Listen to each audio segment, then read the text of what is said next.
নবীজির জন্মের সময় আবু লাহাব আনন্দ উদযাপন করে, নবীজির জন্মের সময় তার দাসীদের মুক্তি দিয়ে, আজাদ করে দিয়ে আবু লাহাব জাহান্নাম থেকে মুক্তি পেতে পারে নাই। আজকে দুনিয়ার মুসলমান, তোমরা যদি নবীর জীবন আদর্শ, নবুয়তের পরের জীবন অনুসরণ না করে, পালন না করে, নবুয়তের পূর্বের 40 বছর যদি তোমরা অনুসরণ করতে চাও, নবীর জন্মের উৎসব, জন্মের জলুসে পালন করতে চাও, এর মধ্য দিয়ে আবু লাহাব যেমনি ভাবে জাহান্নাম থেকে মুক্তি পায় নাই, আমাদের পক্ষেও নবীর জন্ম উৎসব ঈদে মিলাদুল নবী পালন করে জাহান্নামের হাজার থেকে বাঁচা সম্ভব নয়। আসসালামু আলাইকুম ওয়া রাহমাতুল্লাহি ওয়া বারাকাতুহু। আলহামদুলিল্লাহি ওয়া কাফা ওয়া সালামুন আলা ইবাদিহি আল্লাযীনা আসতাফা। أما بعد فأعوذ بالله من الشيطان الرجيم. بسم الله الرحمن الرحيم. قد جاءكم من الله نور وكتاب مبين يهدي به الله من اتبع رضوانه سبل السلام ويخرجكم من الظلمات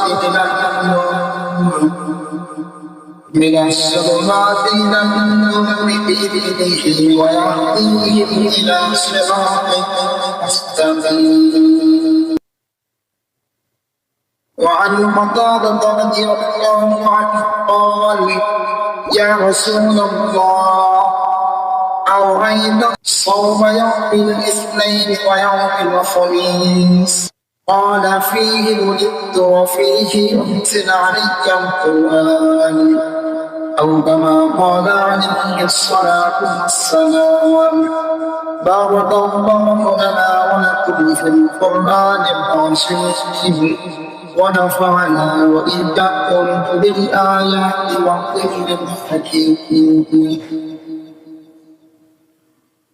আলহামদুলিল্লাহ, সম্মানিত মেহমানগণ, আজিজ তোলাবা ও সাথ ওয়া মাসতাবাদি মুশাররফ বিশাইবান, সমবেত ইসলাম প্রিয় প্রাণ প্রেমিক, নবী প্রেমিক বাবদে তাওহীদ ভাবে বর্তমান আল্লাহ পাক রব্বুল আলামিন কোরআনের মধ্য থেকে সূরা মাইদা 15 নম্বর আয়াতের শেষ অংশ এবং 16 নম্বর আয়াত আপনাদের সম্মুখে তেলাওয়াত করেছে। আল্লাহ রাসূল সাল্লাল্লাহু আলাইহি ওয়াসাল্লামের অসংখ্য হাদিস থেকে সুনানে আবু দাউদের 2434 নম্বর হাদিস আপনাদের সম্মুখে পাঠ করেছে। এই কোরআন এবং হাদিসের আলোকে রবিউল আউয়াল মাস যেহেতু আমাদের চলতেছে, আজ রবিউল আউয়াল মাসে 7 তারিখ, আজকে থেকেই আমাদের ইনশাআল্লাহ সিরাতুল নবী সম্পর্কে, নবীজির জীবনী সম্পর্কে আলোচনা হচ্ছে। আমরা ধারাবাহিক ইনশাআল্লাহ নবীর জীবনী সম্পর্কে জানার চেষ্টা করি।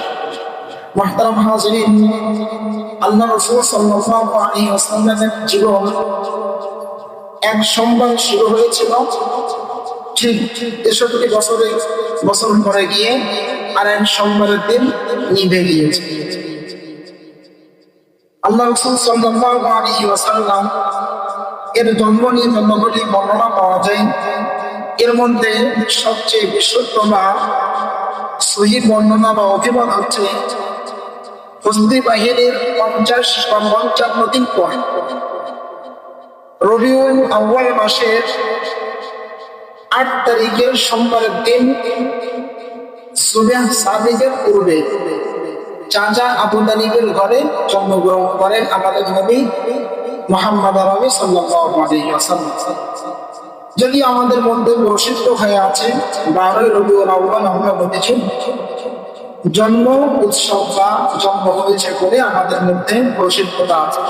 তো আসলে আল্লাহর নবী সাল্লাল্লাহু আলাইহি ওয়াসাল্লামের জন্মটি, তিনি যখন জন্মগ্রহণ করেছেন এই বিষয়টা নিয়ে এবং তার পরবর্তী মৃত্যুর আগ পর্যন্ত তার জীবন আদর্শ আমাদের কোনটা মাননীয় আর কোনটা অনুসরণীয় আর কোনটা প্রয়োজনীয়, এই বিষয়গুলো আমাদের শুধুমাত্র জানাও না, পড়ারও প্রয়োজন আছে, আমলেরও প্রয়োজন আছে। যদি না পারি তাহলে আমাদের জানার প্রয়োজন আছে। একজন মুসলমান সে তার জীবনকে কিভাবে পরিচালনা করবে? একজন মুসলমান সে তার ব্যক্তিগত জীবন, তার পারিবারিক জীবন, তার সামাজিক জীবন, তার রাষ্ট্রীয় জীবন, তার আন্তর্জাতিক জীবন, একেবারেই জন্মলগ্ন থেকে শুরু করে দাফনের আগ পর্যন্ত একজন মুসলিমা কিভাবে তার জীবনকে দুনিয়ার মধ্যে অতিবাহিত করবে, এর নমুনা একমাত্র দুনিয়ার মধ্যে রেফারেন্স সহ আমার হোসেন আল্লাহ রাসূল সাল্লাল্লাহু আলাইহি ওয়াসাল্লাম আমাদের মাঝে সেই নমুনা রেখে গিয়েছেন। বাস্তব না বাস্তব? বাস্তব। তো আল্লাহ রাসূল সাল্লাল্লাহু আলাইহি ওয়াসাল্লাম এক রবিউল আউয়াল মাসে জন্মগ্রহণ করলেন। ঠিক ৬৩ বছর পরে গিয়ে আরেক রবিউল আউয়াল মাসের সোমবার দিন ১২ই রবিউল আউয়াল মাসে নবী পাক সাল্লাল্লাহু আলাইহি ওয়াসাল্লাম দুনিয়া থেকে চলে যান, ইন্তেকাল করেন। তো আল্লাহ রাসূল সাল্লাল্লাহু আলাইহি ওয়াসাল্লামের বয়স তাহলে মোট কত বছর? ৬৩ বছর। এই ৬৩ বছরের জীবনের মধ্যে আমরা ৩টি অধ্যায় খুঁজে পাই। কয়টি অধ্যায়? ৩টি অধ্যায়। একটা হলো নবীজি সাল্লাল্লাহু আলাইহি ওয়াসাল্লামের নবুয়ত প্রকাশ হওয়ার পূর্বের জীবন, আরেকটি হলো নবুয়ত প্রকাশ হওয়ার পরে মক্কি জীবন, নবুয়ত প্রকাশ হওয়ার পরে মাদানী জীবন। এই মোট ৩টি স্টেপে আমাদের নবী সাল্লাল্লাহু আলাইহি ওয়াসাল্লামের মোট ৬৩ বছরের হিসাব আমরা খুঁজে পাই। তো আর মাত্র ৩-৪ দিন পরে আমাদের ১২ রবিউল আউয়াল আসতেছে। এই ১২ রবিউল আউয়াল যে আসতেছে, আমরা এখানে কি পালন করবো? ঈদে মিলাদুন নবী, জশ্নে জুলুস, ঈদে মিলাদুন নবী। আমাদের বাংলাদেশ সহ পৃথিবীর বিভিন্ন দেশে মুসলিম নামক নামধারী ব্যক্তিরা এটা পালন করে থাকে। কিন্তু কোনটা মাননীয়, কোনটা বর্জনীয়, কোনটা অনুসরণীয়, আর কোনটা আলোচ্য বিষয়, এই বিষয়গুলো আমাদের অবশ্যই জানা থাকা দরকার। তো নবীজির ৬৩ বছর জীবনের মধ্য থেকে প্রথম ৪০ বছর জীবনী, এটা হলো নবুয়তের পূর্বের জীবন। নবুয়তের পূর্বের জীবন। আল্লাহ রাসূল সাল্লাল্লাহু আলাইহি ওয়াসাল্লাম মক্কার মধ্যে জন্মগ্রহণ করেছেন এবং তিনি ৪০ বছর মানুষদের সঙ্গে, তার আপনজনদের সঙ্গে এবং অন্যান্য যারা আছে তাদের সঙ্গে রাসূল সাল্লাল্লাহু আলাইহি ওয়াসাল্লাম কত বছর অতিবাহিত করেছেন? ৪০ বছর। নবীজি সাল্লাল্লাহু আলাইহি ওয়াসাল্লামের এই শুভাগমন যেদিন হয়, যেদিন তিনি জন্মগ্রহণ করেন, এই দিন আবু লাহাব, আবু লাহাব নবীজির চাচা, নবীজির চাচা, আপন চাচা, নবীজির আপন চাচা, সে সারা জীবন বেঈমান অবস্থায় ছিল, বেঈমান অবস্থায় মারা গিয়েছে। যেদিন আল্লাহ রাসূল সাল্লাল্লাহু আলাইহি ওয়াসাল্লামের শুভাগমন হয় বা জন্ম হয়, ওই দিন এই মুশরিক বা বেঈমান এত খুশি হয়েছিল, তার একজন বাদী ছিল সুয়াইবা নাম। এই সুয়াইবা নামক বাদী যখন তাকে সুসংবাদ দিল যে তোমাদের ঘরে একজন পুত্র সন্তান এসেছে, মুহাম্মদ নবী সাল্লাল্লাহু আলাইহি ওয়াসাল্লাম, এই কথা শুনে সঙ্গে সঙ্গেই আবু লাহাব তার বাদী সুয়াইবাকে আটক করে দিয়েছে। না, এখানে সুবহানাল্লাহ বলা যাবে না। কেন? এখানে সুবহানাল্লাহ বলা যাবে না কেন? আবু লাহাব সারা জীবন সে বেঈমান অবস্থায় ছিল, সে মুশরিক অবস্থায় ছিল। তার ভালো কাজের উপরে আমরা কি করতে পারি না? আল্লাহর পবিত্রতা ঘোষণা করতে পারি না। তো যাই হোক, এই সুয়াইবা নামক বাদীকে তিনি আজাদ করে দিয়েছেন, মুক্তি দিয়েছেন। কি কারণে? নবীজির জন্মের সুসংবাদ তার কাছে পৌঁছানোর কারণে। তো আল্লাহ রাসূল সাল্লাল্লাহু আলাইহি ওয়াসাল্লাম তার ৪০ বছর যে তাদের মাঝে ছিলেন, এই ৪০ বছর তার নবীর হওয়ার দলিল, তার মানে যে নবুয়ত প্রাপ্তির পূর্বের ৪০ বছর নবীজির নবুয়তের দলিলের রেফারেন্স হিসেবে, আর নবুয়তের পরের ২৩ বছর, মক্কায় ১৩ বছর আর মদিনায় ১০ বছর, কত বছর? ২৩ বছর। এই ২৩ বছর আমাদের জন্য নবীজির জীবনী হলো শরীয়তের দলিল, আর নবুয়তের আগের ৪০ বছর আমাদের জন্য অনুকরণীয় নয়, শরীয়তের দলিল নয়, বরং নবীজির জন্য নবুয়তের দলিল। কিভাবে? যে নবীজি সাল্লাল্লাহু আলাইহি ওয়াসাল্লাম নবুয়াত প্রাপ্তির পূর্ব 40 বছর নবুয়তের দলিল কিভাবে? আসেন আমরা নবুয়তের দলিল কিভাবে আমরা জানি। নবীজি সাল্লাল্লাহু আলাইহি ওয়াসাল্লাম যখন জন্মগ্রহণ করেন তখন কিছু অলৌকিক ঘটনা ঘটেছে, যেটা সাধারণ মানুষের জন্মের সময় ঘটিতে দেখা যায় না। কেমন? নবীজি সাল্লাল্লাহু আলাইহি ওয়াসাল্লাম যখন পৃথিবীতে জন্মগ্রহণ করেন তখন তার মা আমেনা তিনি বর্ণনা করেন, এই নবী মুহাম্মদ যেদিন থেকে আমার গর্ভে এসেছে ঠিক ওই দিন থেকে তার প্রসব আগ পর্যন্ত কোনদিন আমি মা কষ্ট অনুভব করি নাই। কি অনুভব করি নাই? কষ্ট অনুভব করি নাই। অথচ আমরা দেখতে পাই যে সমস্ত মা বন্যা প্রেগনেন্ট হয় এবং বাচ্চা প্রসব হয় তাদেরকে শুধুমাত্র কষ্ট নয়, বরং অনেক মায়ের এই বাচ্চা প্রসবের কারণে বাচ্চার ব্যথা অনুভব করার কারণে অনেক মা মৃত্যুর করে ঢলে পড়েন। বাস্তব কিন্তু আমাদের প্রতি সাল্লাল্লাহু আলাইহি ওয়াসাল্লাম তিনি তার মায়ের পেটে এসেছেন, তার মা আমাকে প্রসব করেছেন। ইচ্ছাই কষ্ট দেওয়ার দূরের কথা, অনিচ্ছাই করে দিত আল্লাহ রাসূল সাল্লাল্লাহু আলাইহি ওয়াসাল্লাম তার মাকে সামান্যতম কষ্ট অনুভব করতে দেন নাই।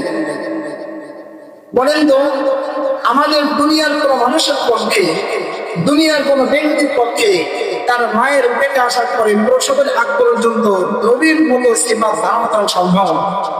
সম্ভব? তাহলে বুঝেন, মিলাদুন নবীর জন্য পালন করব। মিলাদুন নবী মানে কি? নবীর জন্ম। আর সিরাতুন নবী মানে কি? নবীর জীবনী। তো মৌলিকভাবে নবীর জীবনকে দুই ভাগে বিভক্ত করা হয়। একটা হলো মিলাদুন নবী, আরেকটি হলো সিরাতুন নবী। মিলাদুন নবী মানে নবীর জন্ম, আর সিরাতুন নবী মানে নবীর জীবনী। তো আমাদের জন্য অনুকরণীয় কোনটা, অনুসরণীয় কোনটা, আর বর্জনীয় কোনটা, আলোচ্য বিষয় কোনটা, এটা আমাদের বুঝতে হবে। যে নবীজি সাল্লাল্লাহু আলাইহি ওয়াসাল্লাম এই যে দুনিয়াতে এসেছেন এবং তার শুভাগমনের মধ্য দিয়ে বর্তমান আমরা অনেক মুসলিমরা তার জন্ম উৎসব পালন করছি। জশ্নে জুলুসে ঈদ মিলাদুন নবী 12 রবিউল আউয়াল আমরা পালন করে থাকি। জশ্নে জুলুস, জশন মানে কি আর জুলুস মানে কি? জশন হলো আনন্দ, আর জুলুস মানে মিছিল। জশন ফার্সি শব্দ, এর অর্থ কি? আনন্দ, আর জুলুস মানে মিছিল। তার মানে জশ্নে জুলুস মানে আনন্দ মিছিল, জশ্নে জুলুস মানে আনন্দ মিছিল। তো জশ্নে জুলুস ঈদ মিলাদুন নবীকে আমরা সাধারণত অর্থ দেবে থাকি যে 12 রবিউল আউয়াল মাসে নবীজির জন্মদিনের আনন্দ মিছিল। বাস্তব না বাস্তব? আমাদের এখানে কতটুকু হয়, এর চেয়ে আমরা যদি আরো একটু শহরমুখী যাই তাহলে দেখতে পাবো অনেক মানুষ 12 রবিউল আউয়াল বিশাল বিশাল মিছিল করছে। তাদেরকে যদি জিজ্ঞাসা করা হয় যে তোমরা এই দিন মিছিল কেন করছো, বলবে যে নবীজির এই দিন জন্ম হয়েছে তার, নবীজির এই দিন জন্ম হয়েছে তার। আচ্ছা, নবীজির জন্ম হয়েছে তাই মিছিল করছো, আগে তো জানতে হবে এই জন্মের বিষয়টা আমাদের কি অনুসরণীয় না বর্জনীয় নাকি আলোচ্য বিষয়। দেখেন, নবীজি যখন জন্মগ্রহণ করেছেন তখন একটি মাত্র তার সিফাত বা বৈশিষ্ট্য বললাম, তার জন্মের সময় তার মায়ের বিন্দুমাত্র কষ্ট অনুভব হয় নাই। তো যদি নবীর জীবন অনুসরণীয় হয় তাহলে আমাদের অনুসরণ কেমন হতে হবে?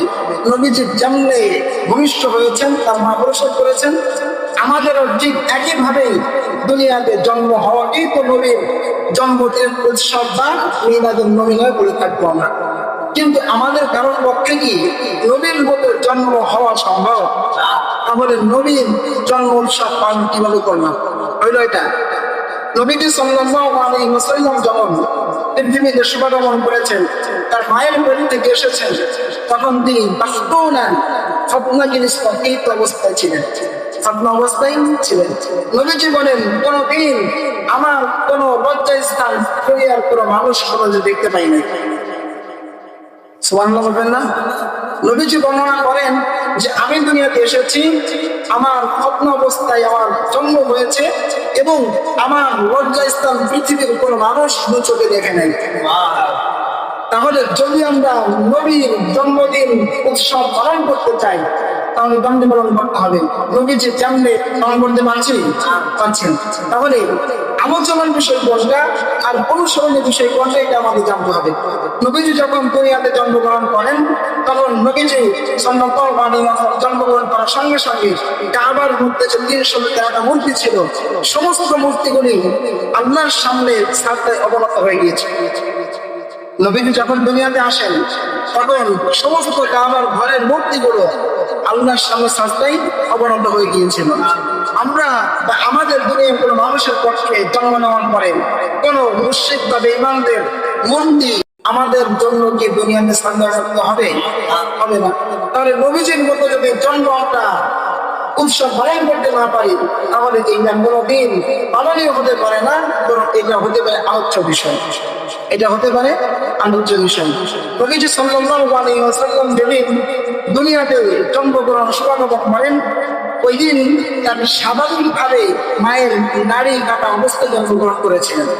আমরা অবস্থায় অবশ্য জানি যে দুনিয়াতে কোনো সন্তান আসলে তার মায়ের নারীর সঙ্গে সন্তানের নারীর সঙ্গে কানেক্টেড থাকে। কেন? আল্লাহ রাব্বুল আলামিন প্রত্যেকটা সন্তানকে তার মুখে নাপাকি না দিয়ে মায়ের যে একটি মাসিক একটি নাপাকি আসে ওইটা বন্ধ করে দিয়ে সন্তান পেটে আসার পরে ওই নাপাকি পেশাব রব্বুল আলামিন মায়ের নারী থেকে সন্তানের নাভির মধ্যে পেটের মধ্যে দিয়ে তার খাদ্যের ব্যবস্থা করেন। তো আমাদের নবী যখন দুনিয়াতে এসেছেন তখন তার মায়ের নারীর সঙ্গে নবীজির নাভির কোন কানেক্ট ছিল না। এবং বলেন তো যদি আমরা নবীজির জন্ম উৎসব পালন করতে চাই তাহলে যেমনি ভাবে নবীজির দুনিয়াতে এসেছেন নাল কাটা অবস্থায় আমাদেরও কি করতে হবে? নাল কাটা অবস্থায় দুনিয়াতে আসতে হবে।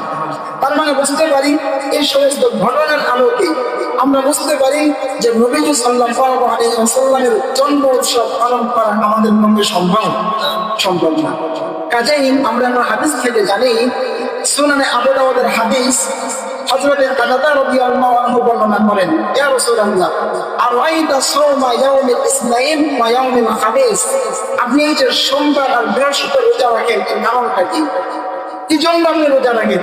নবীজি সাল্লাল্লাহু আলাইহি ওয়াসাল্লাম হাদিসের মধ্যে বলেছেন, ওয়াফিহি উলিদতু, আমি এই দিনকে জন্য রোজা রাখি যে আমি এই দিন জন্ম গ্রহণ করেছি। ওয়াফিহি উনজিলা আলাইহিল কুরআন, আমি সোমবার দিন এই জন্য রোজা রাখি আল্লাহ রাব্বুল আলামিন সর্ববড় উৎসববার গ্রাম অবতীর্ণ করেছেন।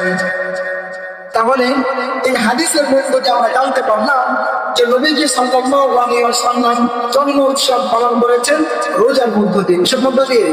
রোজার মধ্য দিয়ে। এখন কেউ যদি রোজা না রেখে সারা জীবন রোজার কোনো খোঁজ নাই, কোনোদিন নামাজ কালামের খোঁজ নাই, কোনোদিন তার সুন্নাতের ধার ধরে না, ওই ব্যক্তি 12 রবিউল আউয়াল মাসে এসে বা এই দিন এসে বলবে যে নবীজির জন্য আমরা যষ্ট জুলুস আনন্দ মিছিল বের করব। কেন? যে নবীজির জন্মের শুভকামনার জন্য আমরা আনন্দ প্রকাশ করব। এটা হচ্ছে বুঝল যে হাদিস বলতেছে যে তুমি যে বলে জন্ম উৎসব পালন করতে যাও রোজার মধ্য দিয়ে পারো, তা না করে তুমি 12 রবিউল আউয়াল মাসে তুমি কি করতেছো? বিশাল আনন্দ মিছিল বের করতেছো, খিচুড়ি খাচ্ছ, ফিরনি খাচ্ছ, জিলাপি খাচ্ছ। এই জন্য নবীজি সাল্লাল্লাহু আলাইহি ওয়াসাল্লাম হাদিসের মধ্যে বলেন নাই। তাহলে নবীজি সাল্লাল্লাহু আলাইহি ওয়াসাল্লাম জন্মগ্রহণ করার পর থেকে নিয়ে একেবারে 40 বছর নবুয়তের আগ পর্যন্ত যে বিষয়গুলি ছিল এইগুলি ছিল নবীর জন্য নবুয়তের দলিল। নবীর জন্য নবুয়তের দলিল। কেন? নবীজি সাল্লাল্লাহু আলাইহি ওয়াসাল্লাম জন্মগ্রহণ করার পরে তার মায়ের দুধ পান করতে হবে না, তো হযরত হালিমা সাদিয়া রাদিয়াল্লাহু আনহা দুধ পান করিয়েছেন। তো নবীজি তার 40 বছর নবীজির জন্য নবুয়তের দলিল। এর আরেকটি রেফারেন্স বা প্রমাণ হলো যে হালিমা সাদিয়া রাদিয়াল্লাহু আনহা যখন দুধ পান করতেন নবীজি তখন 2টি স্থান পান করতেন আর একটি স্থান রেখে দিতেন। প্রশ্ন যে নবীজি এই ছোট্ট বাল্য শিশু দুগ্ধ শিশু এই ব্যক্তি মায়ের 2টি স্থান পান না করে একটি স্থান কেন পান করতেন? প্রশ্নের উত্তর হলো যে হালিমা সাদিয়া রাদিয়াল্লাহু আনহা আরেকজন পুত্র সন্তান ছিল। নবীজি দুইটি স্থান নিচে পান করতেন। ওই বাল্য বয়সে নবীজি তার ভুল ভাইয়ের জন্য আরেকটি স্থান ছেড়ে দিতেন। এইটা হলো নবীজির নবুয়তের প্রথম নবুয়ত প্রাপ্তি হওয়ার 40 বছরের নবীর জন্য নবুয়তের দলিল। এটা কোনো মানুষের জন্মে পালনীয় নয়, অনুসরণীয় নয়, শরীয়তের দলিল নয়। মানে আমাদের জন্য শরীয়তের দলিল কোনটি? আমাদের জন্য শরীয়তের দলিল হলো যে নবীজি সাল্লাল্লাহু আলাইহি ওয়াসাল্লাম মক্কার যে 13 বছর কাটিয়েছেন এবং মদিনায় যে 10 বছর কাটিয়েছেন, এই 23 বছর আমাদের জন্য শরীয়তের দলিল। আর নবুয়ত প্রাপ্তির আগের 40 বছর নবীর জন্য নবুয়তের দলিল। এটা পশ্চিমকালে আমাদের জন্য অনুসরণীয় নয়, আমাদের জন্য মাননীয় নয়। তাহলে এটা কি? এটা শুধুমাত্র আলোচ্য বিষয়। এটা শুধুমাত্র আলোচ্য বিষয়। আলোচনা করতে পারি নবীর জন্ম কিভাবে হয়েছিল। নবী করিম সাল্লাল্লাহু আলাইহি ওয়াসাল্লাম নবুয়তের আগ পর্যন্ত, নবুয়ত প্রাপ্তির আগ পর্যন্ত তিনি মানুষের সঙ্গে কিভাবে আচরণ করেছেন এবং পুরো মক্কার মধ্যে সমস্ত মানুষ তো বেঈমান ছিল, সমস্ত মানুষ তো মুশরিক ছিল। এরপরেও 40 বছর পর্যন্ত নবীর কেউ বিরোধিতা করেছেন? করেন নাই। নবীজি সাল্লাল্লাহু আলাইহি ওয়াসাল্লামের 40 বছর অর্থাৎ নবুয়ত প্রাপ্তির আগ পর্যন্ত, ওহী আসার আগ পর্যন্ত মক্কার মধ্যে কেউ তার বিরোধিতা করেছেন? করেন নাই। কেন? যে নবীজি সাল্লাল্লাহু আলাইহি ওয়াসাল্লাম এই 1 থেকে 40 বছর পর্যন্ত কোনদিন তিনি বলেন নাই তোমরা বলো আল্লাহ এক, তোমরা বিশ্বাস করো জান্নাত জাহান্নাম আছে, তোমরা বিশ্বাস করো তোমাদের পরকালে তোমাদের পুনরুত্থিত হতে হবে। এই কথা নবী সাল্লাল্লাহু আলাইহি ওয়াসাল্লাম কোনদিন বলেন নাই। আর না বলার কারণে প্রত্যেক মুশরিক আর বেঈমানরা পর্যন্ত নবীজি বিরোধিতাও করেন নাই। তাহলে কখন বিরোধিতা করেছেন? আমি আপনাদের প্রথমে বলেছি আবু লাহাব সে ইমানদার ছিল না বেঈমান ছিল? বেঈমান ছিল, কঠোর বেঈমান ছিল। ওই অবস্থায় মারা গিয়েছে। তো নবীজির যেদিন শুভাগমন হয়েছে, জন্মগ্রহণ করেছে নবীজি সাল্লাল্লাহু আলাইহি ওয়াসাল্লাম, আবু লাহাবের দাসী সুহাইবা আবু লাহাবকে খবর দিয়েছে যে তোমাদের পরিবারের মধ্যে একজন পুত্র সন্তান জন্মগ্রহণ করেছে, আব্দুল্লাহ বেটা মুহাম্মদ, এজন্য তুমি তেমন খুশি হয়েছো। আবু লাহাব তার দাসী সুহাইবাকে সঙ্গে সঙ্গে মুক্তি বা আঘাত করে দিয়েছে। তাহলে এই যে আঘাত করে দিল, এটা কি জন্য দিয়েছে? নবীজি নবুয়তের প্রাপ্তির জন্য না নবীজির জন্মের জন্য? নবীজির জন্মগ্রহণ করার কারণে এত খুশি হয়ে তিনি আজাদ করে দিয়েছেন তার দাসী সুহাইবাকে। এরপরে যখন নবীজি সাল্লাল্লাহু আলাইহি ওয়াসাল্লাম একদিন হঠাৎ করে মক্কার মধ্যে সমস্ত মানুষকে একদিন পাহাড়ের পিছনে গিয়ে আহ্বান করেছে, কে অমুক গোত্র, কে অমুক গোত্র, তোমরা সকলে এদিকে আসো। সমস্ত গোত্র যখন পাহাড়ের এক মাস অবতীর্ণ হয়েছে, সকলে চলে এসেছে। হযরত মুহাম্মদ সাল্লাল্লাহু আলাইহি ওয়াসাল্লামের কাছে আবু লাহাব প্রশ্ন করেছেন, জিজ্ঞাসা করেছে, মুহাম্মদ তুমি এই হঠাৎ করে আকস্মিকভাবে আমাদের এই সময় তুমি আমাদের কেন ডেকেছ? আমাদের ডাকলে কেন? এখানে তুমি আমাদের নিয়ে কেন এলে? নবী সাল্লাল্লাহু আলাইহি ওয়াসাল্লাম 40 বছর পর্যন্ত কোনদিন এই দাওয়াত দিতেন নাই। 40 বছর পর্যন্ত কোনদিন তিনি নবুয়তের কথা বলেন নাই। 40 বছর পর্যন্ত কোনদিন তিনি কোরআনের কোন আয়াত শোনান নাই। 40 বছর পর্যন্ত নবীজি কোনদিন জান্নাত জাহান্নামের কথা বলেন নাই। 40 বছর বয়সে নবীজি সাল্লাল্লাহু আলাইহি ওয়াসাল্লাম যেদিন আল্লাহর পক্ষ থেকে ওহী প্রাপ্ত হয়েছে, নবীর নবুয়ত এসেছে, পরে নবীজি সাল্লাল্লাহু আলাইহি ওয়াসাল্লাম সেই পাহাড়ের পদদেশে গিয়ে সমস্ত গোত্রদেরকে ডেকে ডেকে বলেছে, তোমরা যদি পরকালে মুক্তি পেতে চাও, তোমরা যদি দুনিয়ায় শান্তি পেতে চাও, আল্লাহ রব্বুল আলামিনকে এক বলে মেনে নাও এবং জান্নাত জাহান্নামের ভয়ে তোমরা তোমাদের প্রতি পূজাকে তোমরা পরিচালনা করো। আবু লাহাব সঙ্গে সঙ্গে করেছে, এই মুহাম্মদ তুই ধ্বংস হও, এই মুহাম্মদ ধ্বংস হও। অথচ জন্মের সময় আবু লাহাব কি বলেছিল? তার দাসী সুহাইবাকে আজাদ করে দিয়েছিল, মুক্তি দিয়ে দিয়েছিল। আর যখনই নবী সাল্লাল্লাহু আলাইহি ওয়াসাল্লাম নবুয়ত প্রাপ্তির পরে সে দ্বীনের পথে আহ্বান করেছে, দেখেছে, সঙ্গে সঙ্গেই আবু লাহাব নবীজিকে পথচূক বসে গালি দেওয়া শুরু করেছে। আল্লাহ পাক রব্বুল আলামিন একটা প্রধান নিয়ে হয়েছিলেন সূরাতুল আহকাফ, তাব্বাত ইয়াদা আবি লাহাবি ওয়া তাব মা نعلم ما وما كسب سيصلى نارا ذات لهب والرب حمالة الحطب في جيدها حبل من مسد সূরা বন্ধ করে দিয়েছেন। ও আবু লাহাব, আমার মুহাম্মদ কোনদিন ধ্বংস হবে না, বরং তুমি ধ্বংস হবে। তোমার জীবনে জন্য সম্পদ আছে, তোমার জীবনে জন্য সন্তান সন্ততি আছে, সব কিছু ধ্বংস হবে। তুমি আগুনের মধ্যে প্রজ্বলিত হবে, লেলিহান আগুনের মধ্যে সেটার মধ্যে তোমাকে টানানো হবে। কোনদিন মুহাম্মদ ধ্বংস হবে না, পুরো ধ্বংস হয়ে যাবে। তাহলে কি বুঝলাম? বুঝলাম হলো যে নবীজির জন্মের সময় আবু লাহাব আনন্দ উদযাপন করে, নবীজির জন্মের সময় তার দাসীদের মুক্তি দিয়ে, আজাদ করে দিয়ে আবু লাহাব জাহান্নাম থেকে মুক্তি পেতে পারে নাই। আজকে তুমি আর মুসলমান, তোমরা যদি নবীর জীবন আদর্শ, নবুয়তের পরের জীবন অনুসরণ না করে, পালন না করে, নবুয়তের পূর্বের 40 বছর যদি তোমরা অনুসরণ করতে চাও, নবীর জন্মের উৎসব, জন্মের জলুসে ঈদে মিলাদুন নবী পালন করতে চাও, এর মধ্য দিয়ে আবু লাহাব যেমনি ভাবে জাহান্নাম থেকে মুক্তি পায় নাই, আমাদের পক্ষেও নবীর জন্ম উৎসব ঈদে মিলাদুন নবী পালন করে জাহান্নামের আযাব থেকে বাঁচা সম্ভব নয়। বুঝছেন বিষয়টা? বিষয়টা যে বুঝছেন যে আবু লাহাব সে নবীর জন্মের সুসংবাদ পেয়ে 1-2 টাকা খরচ করে নাই, বরং তার একজন দাসীকে আজাদ করে মুক্তি দিয়ে দিয়েছে। তো আজকেও যদি আমরা 12 রবিউল আউয়াল অথবা নবীর জন্মদিন পালন করে, আমরা আমাদের পক্ষেও জাহান্নাম থেকে বাঁচা সম্ভব নয়। বরং আবু লাহাব যদি জন্মোৎসব পালন না করে, আবু লাহাব যদি নবীর নবুয়তের প্রাপ্তি 23 বছরের জিন্দেগি অনুসরণ করত, যেমনি ভাবে অন্যান্য সাহাবায়ে কেরাম রাদিয়াল্লাহু আজমাইন করেছেন, তাহলে তিনি ফিরেশতে জান্নাতে হতেন। আমাদের জন্য যদি নবীর সেই নবুয়তের প্রাপ্তি 23 বছর অনুসরণ না করে 40 বছরের জন্মোৎসব পালন করি, আমাদের পক্ষেও পশ্চিমকালেও আমাদের জন্য জাহান্নাম থেকে মুক্তি পাওয়া সম্ভব নয়। আসলে বিষয়টা হয়ে গেছে কেমন জানেন? বেদনার মতো। কিসের মতো? কিসের মতো? বেদনা। কথা বলো না, কিসের মতো? বেদনা। আসলে কি দাঁড়ায় কম না দাঁড়ায় ভরা? আরে কথা বলে না, দাঁড়ায় কম না দাঁড়ায় ভরা? কথা কি বুঝতেছেন না? তা বেদনা কি দাঁড়ায় কম না দাঁড়ায় ভরা? নাম দিয়েছে কি? বেদনা। দানা নাই। তো আজকে যারা ইমানদারদের মধ্যে, মুসলমানদের মধ্যে মুখের এই দাড়ি, গায়ে নাই সুন্নাত, মুখের এই সুন্নাত, নামাজ নাই, কালাম নাই, রোজা নাই, কিচ্ছু নাই, এদেরকে বলা হয় সুন্নি।